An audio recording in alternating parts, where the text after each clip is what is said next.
So how are you dealing with this? How are you coping with having the World Cup on one hand and on the other hand, the rest of life?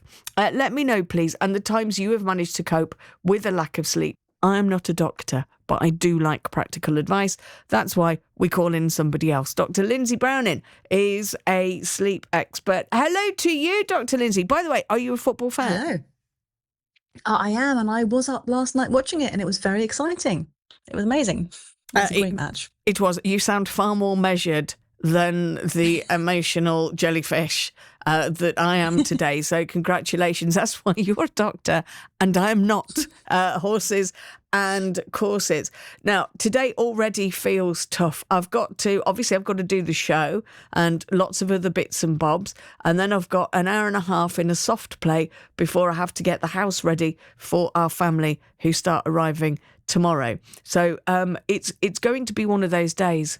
What am I going to do? Well, absolutely. So the important thing to remember is that there's a big difference between just one night of late night watching football and obviously you throughout the night catching up on all the latest scores of the Ghana match, and chronic sleep deprivation. As humans, we are remarkably resilient when it comes to coping with the occasional bad night's sleep, even if it's like so bad that you feel like you literally didn't sleep at all. We will be okay. People massively underestimate how they can cope the next day on no sleep. So the point is, as you said, you had a great night. We watched the amazing game. England were amazing. This is obviously not the last match we're going to be watching. There's the whole tournament to come. So don't worry too much about the odd bad night. And today, yes, absolutely, you're probably noticing some effects. You're probably feeling a bit sluggish, a bit more maybe irritable, harder to concentrate. You might have slower reaction times. But the point is, it's not the end of the world. As long as you don't, you make sure that you're safe enough to drive, you're not so tired that you're going to be a danger to yourself or others on the road operating machinery, then just make it through the day. You'll probably be fine. You probably won't, no one else will notice that you're that tired. You'll just notice it yourself because you're looking out for it. And then what we can do is to just make sure that we try and make sure we get good sleep in the coming days and we prepare well for the next match so that we're not going to be too sleep deprived on that occasion. Okay, so what's key to that preparation? How do we get ourselves match fit to pull a late one? Mm-hmm. Absolutely. So what I would say is in the days between matches, the days leading up to it and the days after, be a little bit more mindful because you are going to be probably sleep deprived on the nights of the matches, and that's just unavoidable. So try to get a little bit more sleep on those other days, and that's easier said than done. I totally accept that because we're all really busy. We're all juggling busy lives of work and family and responsibilities. But if you could go to bed a little bit earlier, if you could get up a little bit later, just extend your sleep opportunity just by a little bit and doing the right thing. So you with the phone next to you last night, I'm sorry to say, but I don't think that was the best thing for your sleep, because when we have a phone next to us in the bed, especially if we've got something exciting happening, the temptation to check that score is there, and all that's doing is giving your brain a reason to not fall asleep because your brain's going, oh, let's just see how it's going, repeatedly kind of waking you up and pulling you from sleep. So I would really say, try to protect that sleep that we have so that we are more energized and we can stay awake super late to cheer on the team, whichever team you support, hopefully England.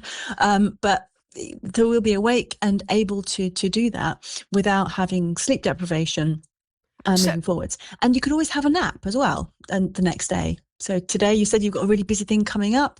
If there's any opportunity for you to take a little nap, maybe this afternoon or maybe tomorrow afternoon, just a little nap could really help to sort of top up a little bit of that sleep deprivation, help you get through the day.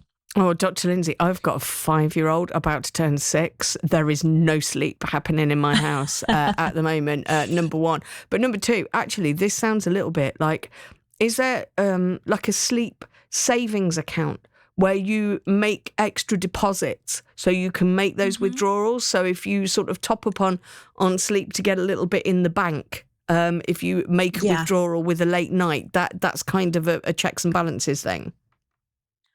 So kind of, it's not as easy as, if we go to the bank and we put £1 in, we expect that pound to be there for us to take out later. But it works a little bit like that.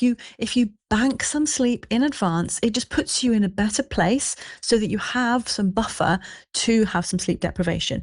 If you're going into this tournament, going into these matches, having the minimum amount of sleep to be able to get by, then when you are sleep deprived, you're not going to have the coping skills. You just don't have that buffer there to deal with it. So yeah, there is absolutely something to be said for banking sleep a little bit. It's not the same as getting the same amount of sleep every night. Absolutely. If we want to be perfect health, then we want to get our 7 to 9 hours of sleep every single night at the same time. But life isn't perfect all the time, and we don't want to miss out on watching the matches. So in which case, yes, we need to try and deliberately have a bit more sleep when we can, so that we've prepared ourselves for the nights when we won't be able to sleep as much. Listen, thank you so much. Very sage advice. Enjoy the rest of the tournament, Dr. Lindsay. Honestly, I am a nightmare. I'm my own worst enemy. I knew that I shouldn't have been checking the scores, but Brandon Thomas Asante, I love him.